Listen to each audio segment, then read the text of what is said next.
오늘 본문 말씀 마가복음 10장 46절에서 52절 말씀입니다.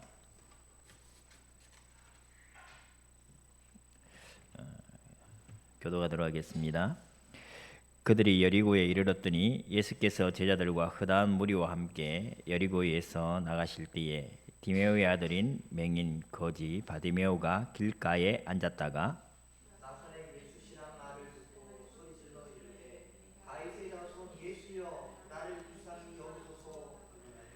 많은 사람이 꾸짖어 잠잠하라 하되 그가 더욱 크게 소리질러 이르되 다윗의 자손이여 나를 불쌍히 여기소서 하는지라.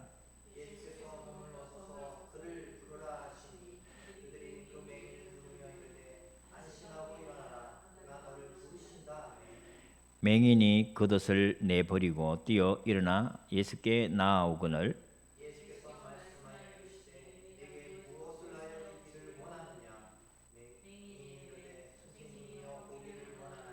같이 읽겠습니다. 예수께서 이르시되 가라 내 믿음이 너를 구원하였느니라 하시니 그가 곧 보게 되어 예수를 길에서 따르니라. 아멘.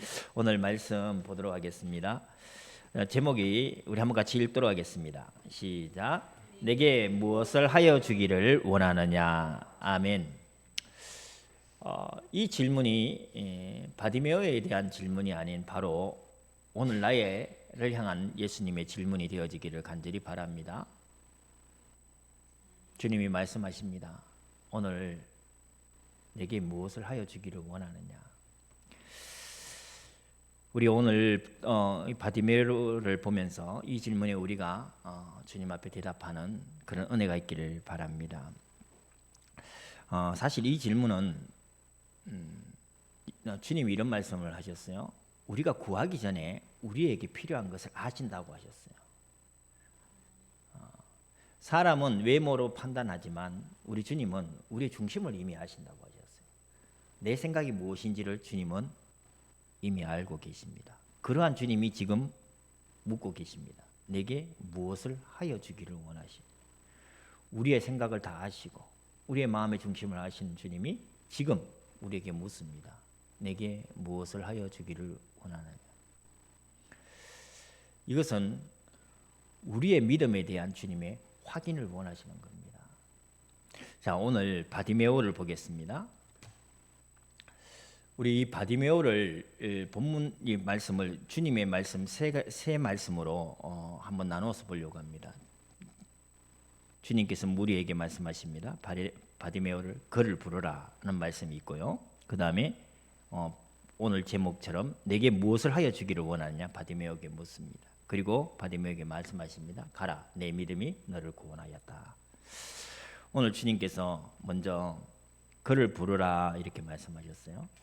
그럼 지금 그를 부르라. 이 바디메오가 어떤 사람인지 한번 보겠습니다.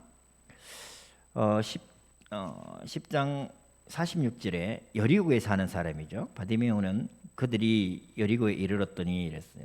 지금 여리고는 예루살렘 바로 앞에 있는 성입니다. 여리고에 이르렀더니 예수께서 제자들과 흔한 무리와 함께 여리고에서 나가실 때에 디메오의 아들이 맹인 거지 바디메오 이렇게 적혀 있습니다. 그죠? 여리고성에 사는 사람입니다. 맹인입니다. 그리고 그 아버지가 디메오고 자기 이름은 바디메오입니다.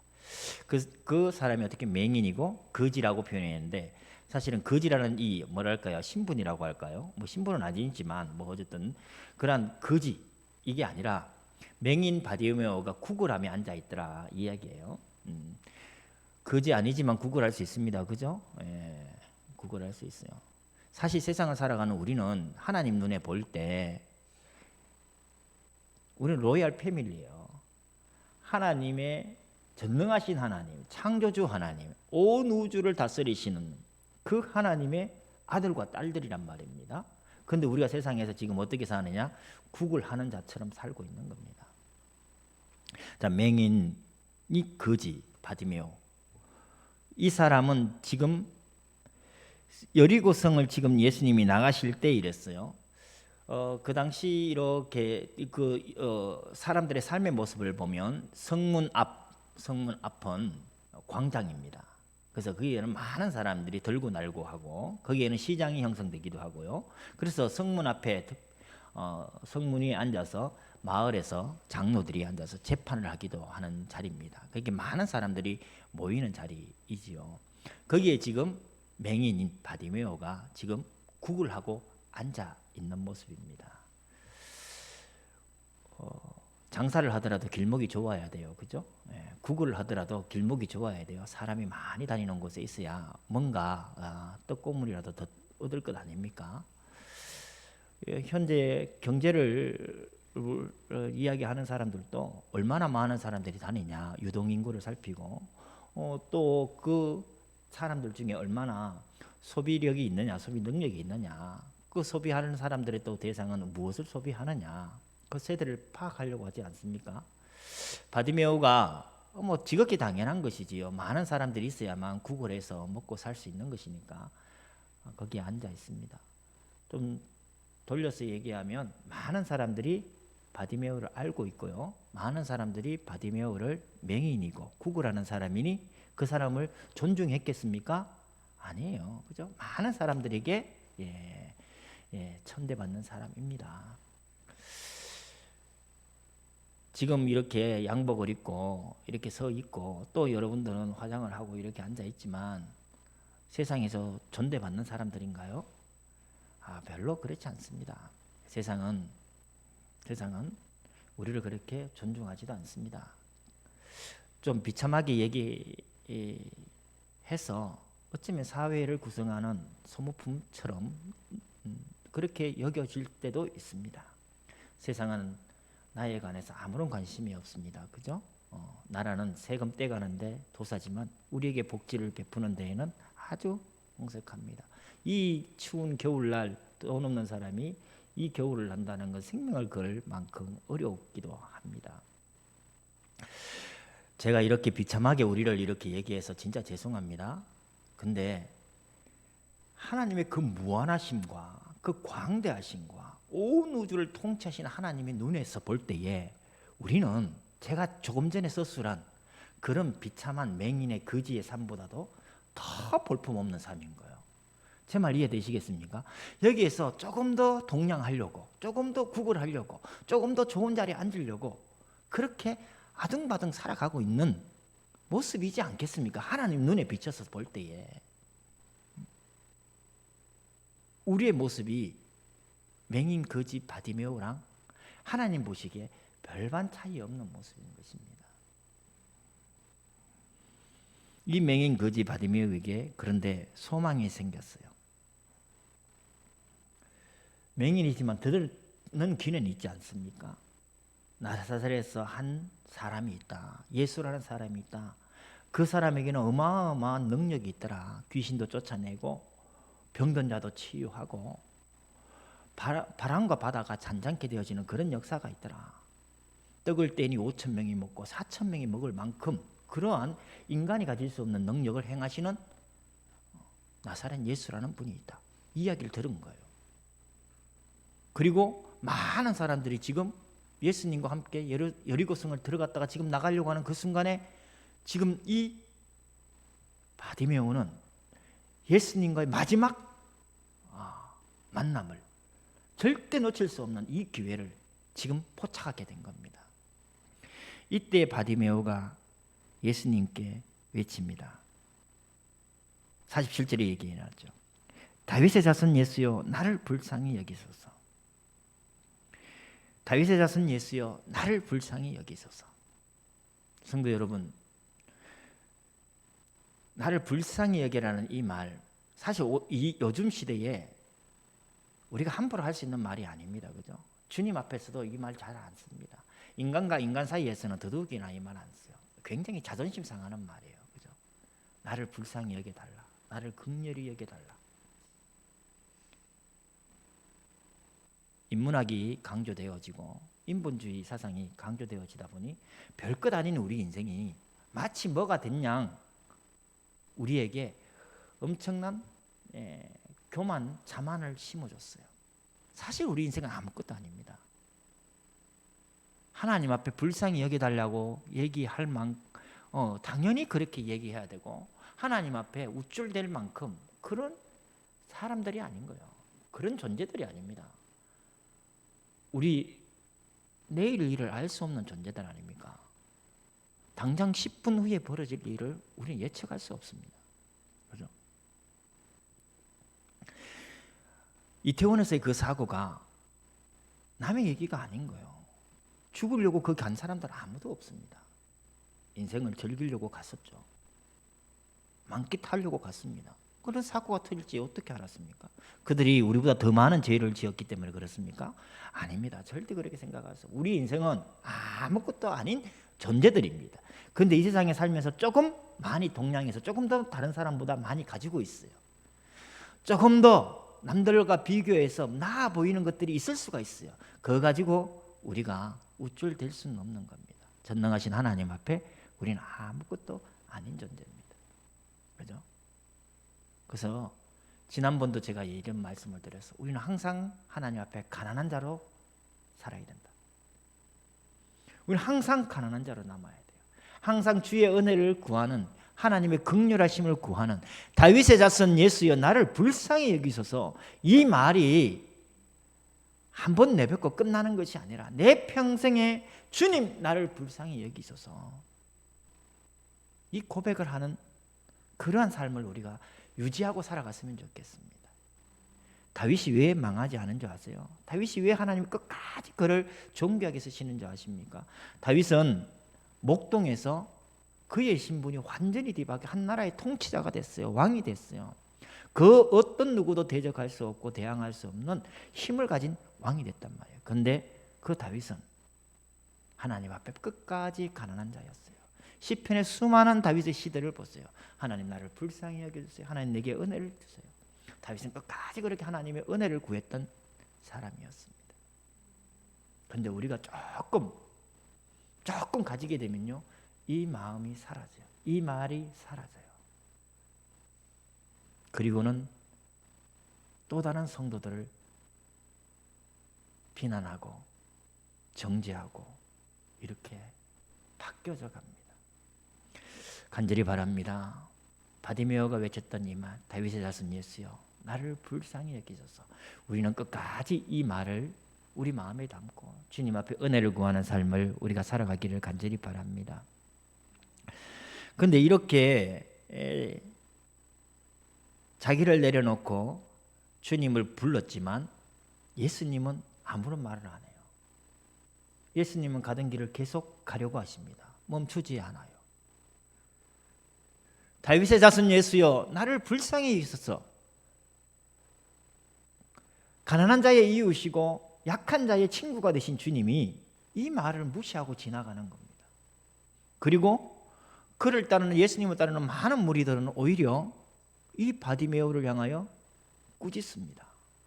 그리고 책망합니다. 잠잠하라. 많은 사람들이 오가는 성문 앞에서 많은 사람들에게 지금까지 멸시를 당했고 많은 사람들이 구걸하며 살아갔던 사람입니다. 이 사람에게 소위 요즘 우리가 얘기하는 자존감이라는 게 있었을까요? 아무것도 없었습니다. 그렇지 않겠습니까? 자존감을 가지고 있는 사람이 구걸할 수 있겠습니까? 그건 아무것도 가지지 않았어요. 자존감조차도 없는 사람이에요. 아무것도 없는. 그래서 남이 나를 천대하고 멸시하면 그냥 짓밟히기만 할 수밖에 없는 사람인 거예요. 그런데 그가 마지막으로 나사렛 예수가 지나간다는 그 이야기를 듣고 지금 외칩니다. 다윗의 자손 예수여 나를 불쌍히 여기소서. 우리가 주님 앞에 결단하고 나와서 이 마음으로 기도할 수 있어요. 주님 나를 불쌍히 여겨주세요. 주님 아니면 안 됩니다. 주님의 능력이 필요합니다. 나의 구원자는 주님밖에 없습니다. 우리가 그렇게 주님 앞에 나와 기도할 수 있어요. 그런데 주님은 가시던 길을 계속 가시려고 합니다. 주님의 대답은 없어요. 주님은 응답하지 않는 것 같습니다. 오히려 주위의 사람들은 나를 책망합니다. 나를 더 무시합니다. 사실 이러한 삶을 우리가 살아가고 있지는 않느냐, 우리가 돌아보자는 겁니다. 그때 바디메오는 포기할 수 없었어요. 48절에 보니까 사람들이 잠잠하라 꾸짖으니까 그 다음에 바디메오가 했던 반응은 그가 더욱 크게 소리질러 이랬어요. 더욱 크게 소리질러. 성도 여러분, 진짜 예수님이 나의 구원자시고 예수님이 지금 현재 나의 문제의 완벽한 해결자라고 믿는다면 그 어떤 방해가 오더라도 그 어떤 장애가 있더라도 멈춰서는 안 되는 것 아니겠습니까? 그렇죠? 근데 실제로 수많은 사람들이 48절까지 가지 못합니다. 더욱 크게 소리질러 다윗의 자손이여 나를 불쌍히 여기소서 여기까지 나가지 못하는 겁니다. 내가 기도했더니 기도해봐도 안 돼. 내가 열심히 교회 생활했는데 그래도 안 돼. 오히려 사람들이 교회 다니는 사람들이 세상 사람들보다 더 못됐어. 그리고 심한 상처를 받고 바디메오가 한 걸음 더 나아가서 더욱 크게 소리질러 다윗의 자손이여 나를 불쌍히 여기소서 끝까지 매달렸던 그 마음을 가지지 못하는 것입니다.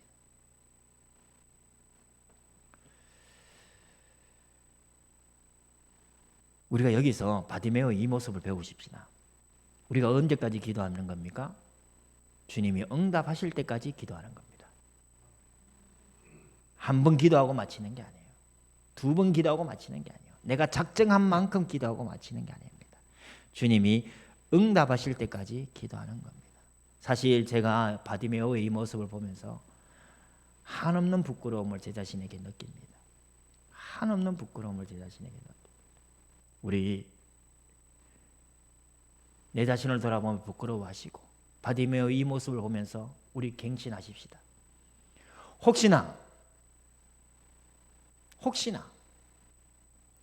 우리가 주위의 어떠한 이야기들과 또는 여러 가지 문제 때문에 낙심하여 지금 포기하고 있다면 다시 바디메오의 이 심정을 갖고 더욱 크게 소리질러 주님 앞에 다윗의 자손 예수여 나를 불쌍히 여기소서 간구하며 기도했던 것처럼 우리 다시 회복하십시다. 그럴 때 하나님은 우리에게 반드시 응답하실 줄로 믿습니다.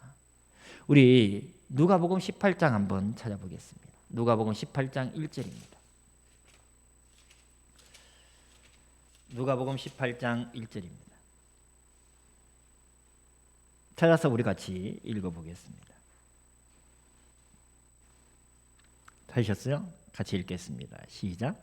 예수께서 그들에게 항상 기도하고 낙심하지 말아야 할 것을 비유로 말씀하여 그랬어요. 항상 기도하고 낙심하지 말아야 할 것을 지금 누가복음 18장에서는 비유로 말씀하십니다. 어떤 도시에 하나님을 두려워하지 않고 사람을 무시하는 한 불의한 재판관이 있었다. 근데 그 도시에 한 과부가 있어서 자주 그 불의한 재판장에 가서 자기의 원한을 풀어달라고 했다.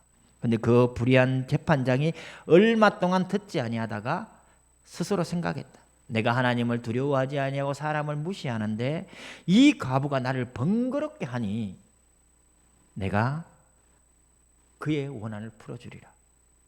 그러면서 주님이 하시는 말씀입니다. 18장 7절입니다. 한번 찾아서 같이 읽어보겠습니다. 하물며 하나님께서 그 밤낮 부르짖는 택한 자들의 원한을 풀어주지 아니하겠느냐. 그들에게 오래 참으시겠느냐. 주님은 밤낮 부르짖는 택한 자들의 원한을 풀어준다 약속하셨습니다. 그런데 8절의 말씀이 우리의 심령에 경종을 울립니다. 8절 우리 같이 읽어보겠습니다. 누가복음 18장 8절입니다. 시작.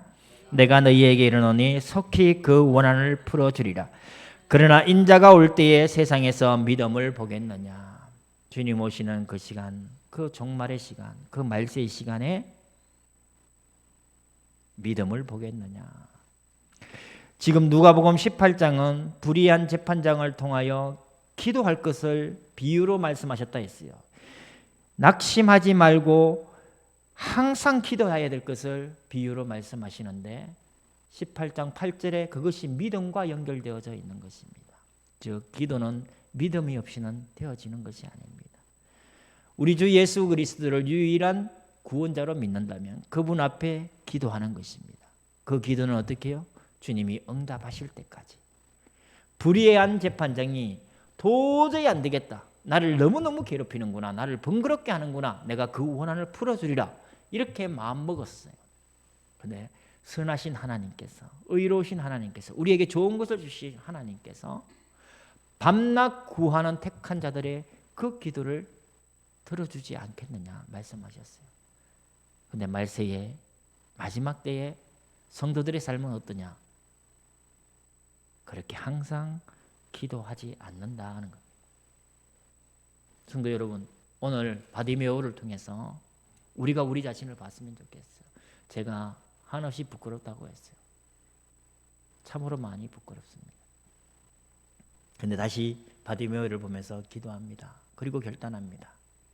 하나님, 핑계대지 아니하고 주님 앞에 나와서 주님이 응답하실 때까지 기도하게 하소서. 우리 그러한 기도의 삶이 되어지기를 간절히 바랍니다. 말씀에 순종하여 우리 기도하십시다. 그럴 때 반드시 그 말씀은 성취되어집니다.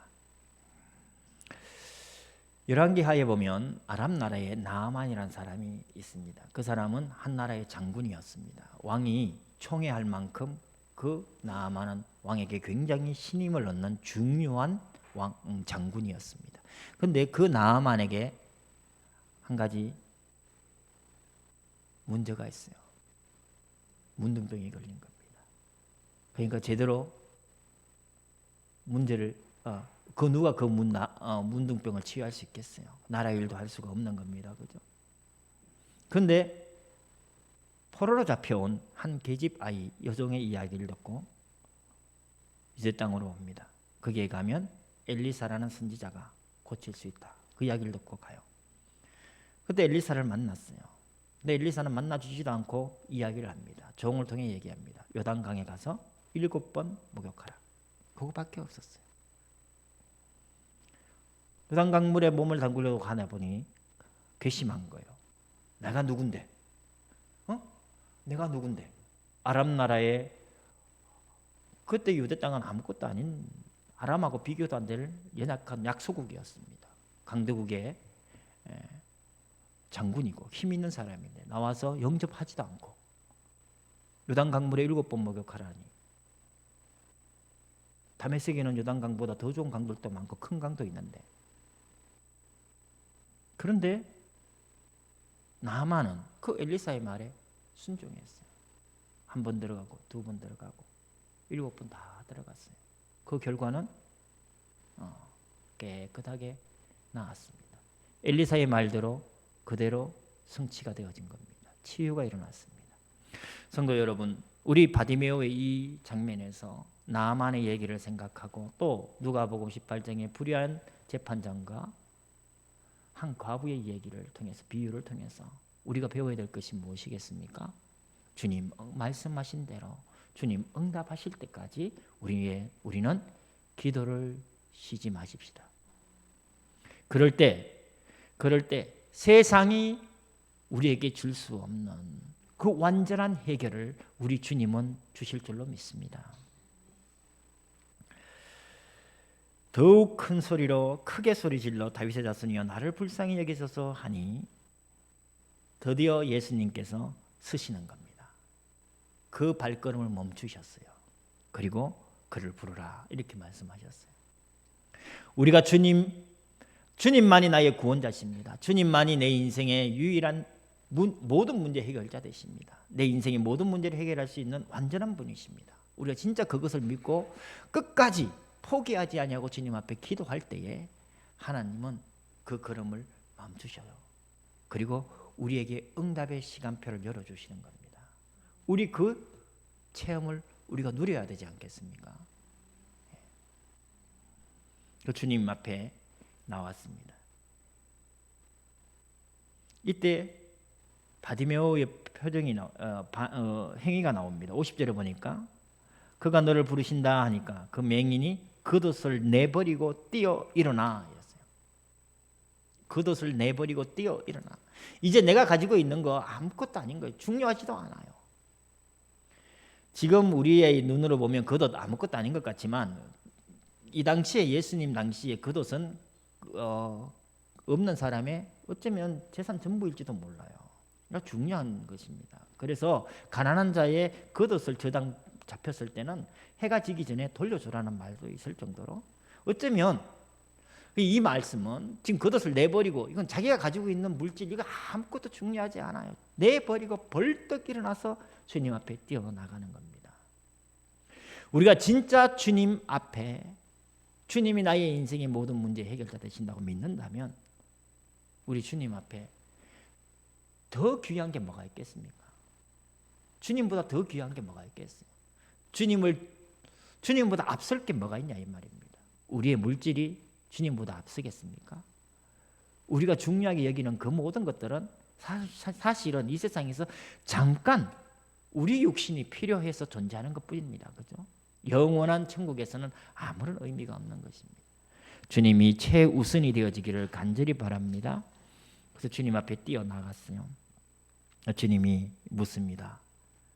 내게 무엇을 하여 주기를 원하느냐. 제가 서두에 얘기 말씀을 드렸습니다. 주님은 우리가 구하기 전에 우리가 무엇이 필요한지를 이미 아신다고 하셨어요. 맹인이 주님 앞에 뛰어나왔어요. 그 맹인이 원하는 게 뭔지 무엇이 가장 우선적으로 그가 구할 것인지를 왜 몰랐겠습니까? 주님이 묻습니다. 그때 우리는 우리의 믿음의 고백을 하는 게 굉장히 중요합니다. 바디메오가 했던 얘기가 뭡니까? 선생님이요. 보기를 원하나이다. 보기를 원하나이다. 근데 우리가 여기서 조금만 생각을 해보면요. 이 질문에 이러한 대답을 하는 게 지금 결과적으로 보니까 이렇게 대답이 되어졌으니까 더 이상 생각이 우리는 더 확장해서 생각을 못합니다만은 우리 인간이란 우리 본성을 가만히 살펴보면요. 이 대답 말고도 다른 대답을 할 것들이 많이 있다는 걸 발견하게 됩니다. 우리는 환경에 적응하는 동물입니다. 맞습니까? 환경에 적응합니다. 그래서 송충이는 솔잎을 먹어야 된대요. 스스로 송충이를 만드는 거예요. 그 환경에 적응하는 겁니다. 지금 바디메오가 몇 살인지는 모르겠어요. 그러나 뭐 30살, 40살 됐다고 하면 30년, 40년 동안 이 사람은 맹인으로 살았습니다. 그죠? 맹인으로 살았어요. 적응되어졌습니다. 이미 적응되어졌어요. 맹인의 특징 아시지 않습니까? 눈이 멀다 보니 다른 감각들은 굉장히 발달했습니다. 촉각이 발달합니다. 청각이 발달합니다. 어쩌면 맹인으로 살았지만 어쩌면 다른 사람 그렇게 적응하여 큰 불편함을 겪지 않을 수도 있습니다. 죄송합니다. 제가 맹인이 안 되었기 때문에 잘 모르겠습니다만은 그러나 우리는 환경에 적응한다는 것입니다. 제가 그 이야기를 드리고 싶습니다. 어쩌면 우리는 신앙생활하면서 현실에 적응되어 있을 수도 있습니다. 내가 발견하지 못한 그러나 내 생각은 분명히 현실에 적응되어져 살아가고 있다는 것입니다. 어제 생각한 방식대로 우리는 살아갑니다. 그 방식을 쉽게 포기하지 못합니다. 그것이 우리의 본성이라는 겁니다. 어쩌면 다르게 구할 수도 있어요. 주님, 내가 맹인이다 보니까 돈을 많이 못 벌어요.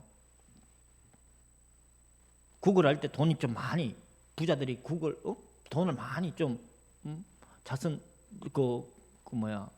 줄 수 있도록 좀 해주세요. 아니면 주님 돈 좀 주세요. 아니면 난 입을 게 없어요. 아니면 내 자식을 위해서도 얘기할 수 있는 것이고 여러 가지 얘기가 있을 수 있어요. 그렇지 않습니까? 그렇지 않습니다. 그런데 지금 보기를 원하나이다. 이 이야기를 한 건 이 맹인은 지금 이 현실에 적응되어지기를 거부하는 겁니다. 우리가 현실에 적응하여 내 생각대로 판단하니 내게 필요한 것, 맹인으로서 필요한 것, 이미 맹인으로서 그 다음에 필요한 것들을 얘기할 수 있어요. 구할 수가 있습니다. 그런데 가장 근본적인 것, 그것을 지금 바디메오는 구했습니다. 보기를 원합니다. 지금 주님께서 우리에게 이 질문을 던진다고 했습니다. 내게 무엇을 하여 주기를 원하느냐. 우리가 현실에 적응하지 아니하고 진짜 주님 앞에 서서 말씀 앞에 서서 이 질문에 지금 우리는 무엇을 구하겠습니까? 여러분 오늘 이 말씀을 듣고 집에 돌아가서 생각하시면서 이 답을 하시기 바랍니다. 주님 앞에 내게 무엇을 하여 주기를 주님 원하느냐라고 주님이 물으신 이 질문 앞에 우리가 답을 하자는 겁니다. 지금 우리 각자는 문제를 안고 있습니다. 그렇죠? 바디메오가 가졌던 문제는 맹인의 문제뿐만이 아닙니다. 그가 인생을 살아가면서 여러 가지 많은 문제가 있습니다. 어떻게 맹인이 맹인된 하나의 문제만 가지고 있겠습니까? 복잡하게 얽혀져 있을 것입니다. 지금 우리에게 그 복잡하게 얽혀져 있는 많은 문제들 중에 주님이 묻습니다. 내게 무엇을 하여 주기를 원하느냐? 지금 시간이 없어요. 주님은 지금 예루살렘을 향해 갑니다. 여리고성을 이제 나가려고 합니다. 그 짧은 시간에 우리는 답을 해야 됩니다. 주님 앞에 올바르게 구해야 됩니다. 선생님, 보기를 원합니다. 이 질문은 쉽지 않은 거예요. 이 대답은 쉽지 않은 겁니다. 현실에 적응하는 우리 인생을 볼 때에 쉽지 않은 거란 말입니다. 우리가 주님 앞에 나와서 기도할 때에도 마찬가지예요. 똑같습니다. 현실에 이미 적응된 우리로서는 이것을 적응된 이 현실을 벽을 뛰어넘어서 주님 앞에 구하기란 쉽지가 않습니다. 그래서 우리 오늘 이 말씀을 듣고 곰곰이 한 주간 내가 주님 앞에 드려야 될 대답이 무엇인지 생각하고 구하자는 이 이야기입니다. 그럴 때 하나님은 우리의 믿음을 보시고 분명히 응답해 주십니다. 분명히 응답해 주십니다. 저는 웨슬레처럼 큰 사람은 아닙니다. 웨슬레가 했던 말이 있습니다. 전 세계가 나의 교구다. 전 세계 복음을 위하여 웨슬레는 크게 하나님 앞에 기도했습니다. 현대 선교의 아버지라고 불리는 윌리엄 캐리가 이런 말을 했습니다. 하나님으로부터 위대한 것을 기대하라. 하나님을 위하여 위대한 것을 시도하라. 그런데 저는 윌리엄 캐리만큼 그렇게 위대하고 큰 믿음의 소유자가 아닙니다. 그런데도 동일하게 주님은 저에게 이 질문을 던집니다. 내게 무엇을 하여 주기를 원하느냐? 저는 나의 이 작은 믿음에서 내가 갖고 있는 이 문제에서 집중하여 내 현실에 안주하지 아니하고 하나님께 내 문제를 구하길 원합니다. 성도 여러분, 제가 마가복음은 사도 12제자는 믿음이 없는 것으로 표현되어져 있다고 말씀을 드렸습니다. 지금 바디메오의 이 이야기를 보면 바디메오는 굉장히 사도들보다도 예수님의 최측근으로서 항상 예수님과 동행했던 그 제자들보다도 더 믿음 있는 모습들을 보여주고 있습니다. 솔직히.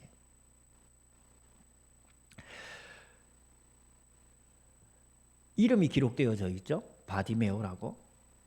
우리 한번 생각을 해봅시다. 그라사 지방에 갔을 때 귀신 들린 사람이 있었습니다. 군대 귀신 들린 사람이 있었어요. 그죠? 예수님이 그를 치유하셨습니다. 말 한마디로. 근데 그 사람의 이름이 기록되어져 있나요? 기록되어 있지 않습니다. 예수님이 고치신 수많은 사람들이 있어요. 예수님이 가버나움에 들어가 계시는데, 집에 들어가 계시는데 무리들이 너무 많아. 그래서 예수님께 나아갈 수가 없어요. 그래서 침상째 지붕을 뜯어서 내렸던 사람이 있었습니다. 그 사람의 이름 기록되어져 있습니까? 기록되어져 있지 않습니다. 나와 있지 않습니다. 예수님들이 많은 무리들을 치유하시고 병든 자를 고치시고 귀신을 해방시켜 주셨습니다. 그런데 이름이 잘 기록되어져 있지 않아요. 그런데 지금 바디메오는 특별히 이름을 기록하였고 그 아버지 이름까지도 거명을 하고 있습니다. 그런데 이 마가복음의 원래 저자가 누군지 아십니까? 로마 교인들입니다. 유대와는 전혀 관계없는 사람들. 로마에 살고 있는 핍박받는 로마에 있는 교회를 향하여 마가가 복음 이 편지를 쓴 겁니다. 그런데 거기에 아버지 이름과 그 맹인의 이름을 기록하였습니다. 저는 이런 생각을 해봅니다. 아마 초대교회 때 이 바디메오는 이 이후로 충실한 제자의 삶을 살지 않았을까? 끝까지 믿음의 모습을 경주해 나가지 않았을까? 조금 더 뒤에 살펴보면 제 말을 이해하실 겁니다. 성도 여러분, 네가 내게 무엇을 하여 주기를 원하냐? 이 하나님의 예수님의 이 질문에 내 현실에 안주하지 아니하고 나의 가장 나를 통하여 하나님의 영광을 드러낼 만한, 하나님의 능력이 증거되어질 만한 그런 내 문제에 집중하여 구했습니다. 저는 신앙의 기독교회사의 위대한 위인들처럼, 성인들처럼, 믿음의 선배들처럼 그렇게 위대하진 않습니다. 그러나 바디메오처럼 주님 앞에 내 문제를 드리고 싶습니다. 현실에 안주하지 않으면 내 문제를 통하여 하나님의 영광이 드러나기를 간절히 바랍니다. 끝까지 그래야 믿음의 사람으로 제가 남기를 원합니다. 믿음 없는 제자들, 그러나 그들의 믿음을 성장시키셔서 결국은 예수님 이후에 땅끝까지 이르러 정인되어지게 하셨는데 순교자의 반열에 그 12제자를 세워 가셨지 않습니까? 지금 우리의 믿음이 작다 할지라도 작은 나의 이 현재 이 문제에 하나님의 영광이 드러나기를 간절히 구하십시다. 현실의 벽에 안주하여 내 욕망을 따라 사는 것이 아니라 이 현실의 벽을 뛰어넘어 역사하시는 하나님의 능력을 믿고 우리 하나님 앞에 나의 문제를 구하십시다. 쉬지 말고 구하십시다. 응답하실 때까지 구하십시다. 그럴 때 우리는 반드시 바디메오의 이 응답을 우리가 체험하게 될 줄로 믿습니다. 51절에 주님께서 말씀하십니다. 선생님이여 보기를 원하나이다 얘기하니까 52절 예수님께서 가라 내 믿음이 너를 구원하였느니라. 예수님의 이 말씀이면 끝나는 겁니다. 그죠? 예수님의 이 말씀이 끝나요. 가라 내 믿음이 너를 구원하였느니라. 제가 왜 바디메오를 믿음 있는 사람으로 표현하는지 아십니까? 우리 예수님이 예루살렘으로 여정을 시작하실 때에 벳세다에서 똑같이 맹인을 치유하신 기적이 있습니다. 기억하시는지 모르겠습니다. 예수님이 벳세다에 가니 사람들이 그 맹인을 데리고 나왔어요. 그래서 예수님이 따로 그 맹인을 데리고 마을 밖으로 나가셔서 그의 눈에 침을 바르고 안수했습니다. 그리고 나서 예수님이 물었습니다. 무엇이 보이느냐? 그때 그 맹인은 얘기합니다. 잘 보입니다가 아니었어요. 나무 같은 것이 걸어가는 것이 보입니다. 예수님이 실수하지 않으셨어요. 다시 예수님이 안수하셨습니다. 그리고 나니 그가 온전히 보게 되었다라고 얘기합니다. 벳세다의 맹인의 치유의 과정과 지금 여리고 맹인의 바디메오의 치유의 과정은 분명히 엄청난 차이를 두고 있습니다. 우리 여기에서 우리의 믿음이 처음에는 벳세다 맹인처럼 수동적일 수가 있어요. 사람의 손에 끌려 나왔습니다. 솔직히 주님이 우리를 찾아오셨어요. 그죠? 주님이 우리를 찾아오셨어요. 그래서 예수를 믿게 하셨어요. 그런데 지금 바디메오는 어떻습니까? 지나가시는 주님을 불러 세웠어요. 우리가 수동적인 믿음에서 멈춰서 있어서는 아니 되는 것입니다. 언제까지나 수동적인 믿음으로 살아갈 수 있는 건 아닙니다. 성령이 우리 속에 내주하시고 성령이 우리 속에 소원을 두게 하시고 성령이 우리를 인도하심으로 우리는 우리 마음에 준 그 소원을 따라 능동적으로 주를 위하여 살아가는 것입니다. 이것이 성장하는 믿음의 사람인 것입니다. 그래서 벳세다 맹인과 바디메오의 차이는 여기에 있는 것입니다. 바디메오는 지나가는 예수님을 멈췄어요. 더욱 크게 소리를 질렀습니다. 나사렛 예수여 나를 불쌍히 여기소서. 반드시 구원하시고 응답하실 하나님이심을, 나를 치유하심에 대한 분명한 확신이 있기 때문에 이렇게 바디메오는 믿음의 고백을 할 수 있었던 것입니다. 성도 여러분, 가라 내 믿음이 너를 구원했다, 이 말 한마디면 되는 겁니다. 평생 맹인이었던 사람, 예수님의 이 말 한마디면 되는 거예요. 주님이 지금 여러분들에게 내가 무엇을 하여 주기를 원하느냐 라고 물으실 때 주님 앞에 구하시기 바랍니다. 현실의 벽에 안주하지 아니하고 가장 근본적인 것을 주님 앞에 구하십시오. 하나님의 능력이 선포되어짐으로 하나님의 나라, 하나님의 영광이 나를 통하여 증거되어질 수 있도록 우리 올바른 기도 제목을 잡으십시다. 우리가 그러할 때 주님의 이 말씀 하나면 모든 문제가 해결되어집니다.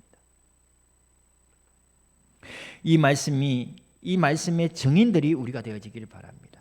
내 믿음이 너를 구원하였다고 했어요. 그런데 이 믿음은 사실은 굉장히 완전한 믿음이 아닌 겁니다. 이거 왜냐하면 바디메오가 지금 예수님은 무엇으로 부르고 있습니까? 그리스도로 부르질 않아요. 다윗의 자손 예수라고 했습니다. 그리고 선생이라고 부르습니다. 그는 여전히 세상적인 방식대로 예수님을 바라보고 있습니다. 그런데 예수님은 그 바디메오 속에 구원 얻을 만한 믿음이 있음을 보신 것입니다. 여러분 혹시 기억하시는지 모르겠어요. 예수님의 고향인 나사렛으로 돌아갔을 때 나사렛 사람들이 어떻게 반응을 했습니까? 예수님을 배척했어요. 그죠? 예수님을 배척했어요. 그때 예수님께서 하신 말씀이 있습니다.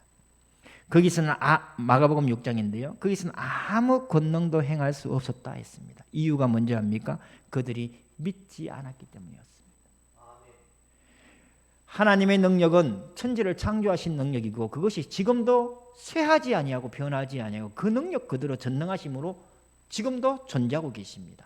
지금도 일하십니다. 그런데 그 전능하신 능력이 드러나지 않는 것은, 역사되어지지 아니하는 것은 우리의 믿음 때문입니다. 믿지 아니하기에 하나님의 그 전능하신 능력이 드러나지 않는 겁니다. 그래서 히브리서 4장이 얘기하고 있습니다. 그들과 같이 우리도 복음 전함을 받은 자들이나 들은 바 그 말씀이 그들에게 유익하지 못한 것은 듣는 자가 믿음과 결부하지 않았기 때문이다. 히브리서 11장 6절 한번 띄워주시기 바랍니다. 우리 같이 읽어보겠습니다.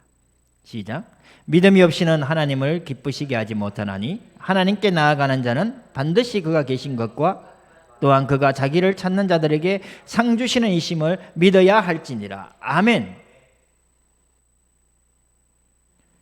믿음만이 하나님을 기쁘시게 할 수 있는 겁니다. 말세를 살아가는 우리, 주님이 누가복음 18장에서 얘기했어요. 주님 오실 그때에 믿는 자를 보겠느냐. 제대로 된 믿음을 소유하지 않았어요. 그러니까 끝까지 기도하지 못하는 것입니다. 불의한 재판장에게 한 과부가 원한을 풀어달라고 기도하는 것처럼 그렇게 기도하지 못하는 거예요. 한 번, 두 번 기도하고 마는 것은 하나님의 능력이 없어서가 아니에요. 우리가 믿지 아니하기 때문에 그런 겁니다. 그래서 믿음이 없이는 하나님을 기쁘시게 할 수 없어요. 하나님께 나아가자는 하나님이 계신 것을 믿어야 되고 하나님을 찾는 자들에게 상 주시는 이심을 우리가 믿어야 된다 말씀하셨어요.